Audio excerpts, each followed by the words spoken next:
વડોદરાના કમાટી બાગમાં પ્રવેશ માટે રજીસ્ટ્રેશન ફરજિયાત કરાવતા મોર્નિંગ વોકર્સે વિરોધ કર્યો હતો। શહેરના નાગરિકો ન્યાય માટે કમાટી બાગ બચાવો વડોદરા બચાવોના સૂત્રોચ્ચાર કરતા જોવા મળ્યા। આ નિર્ણય સંસ્કારી નગરી વડોદરાને બદનામ કરે છે તેવા આક્ષેપ પણ કર્યા। અસામાજિક તત્વોના નામે વ્યાપારીકરણ અને પ્રજાને હેરાન કરવા માટેનો હેતુ હોવાનું જણાવીને વિરોધ દર્શાવ્યો હતો।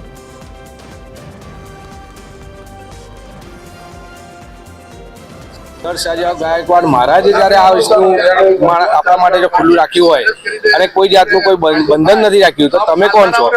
તમે આ દિન સુધી કોઈ જાતનું એક ગાર્ડન એક વડોદરાને આપી નથી શક્યા અને સર શાહજહાં ગાયકવાડ મહારાજે જે આપેલી આ દેન છે એના પર તમે આ રીતનું પ્રતિબંધ નાખો તો આ યોગ્ય ના કહેવાય અને આ એક મોર્નિંગ વોકર્સનું અપમાન છે, વડોદરાની જનતાનું અપમાન છે।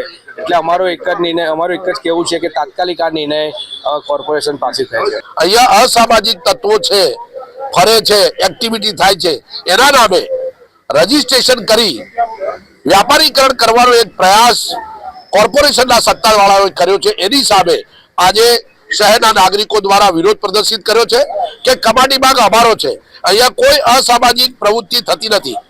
અમે વર્ષોથી એટલે લગભગ 30-40 વર્ષથી અહીંયા મોર્નિંગ વોકર્સ સવારે ચાલવા આવે છે, સાંજે ચાલવા આવે છે, પરંતુ અમે કોઈ અસામાજિક પ્રવૃત્તિ જોઈ નથી। પરંતુ જો કોર્પોરેશન વાળાને અસામાજિક પ્રવૃત્તિ દેખાતી હોય તો એના માટે જવાબદાર એમની સિક્યુરિટી છે, એમના સીસીટીવી સર્વેલન્સ છે।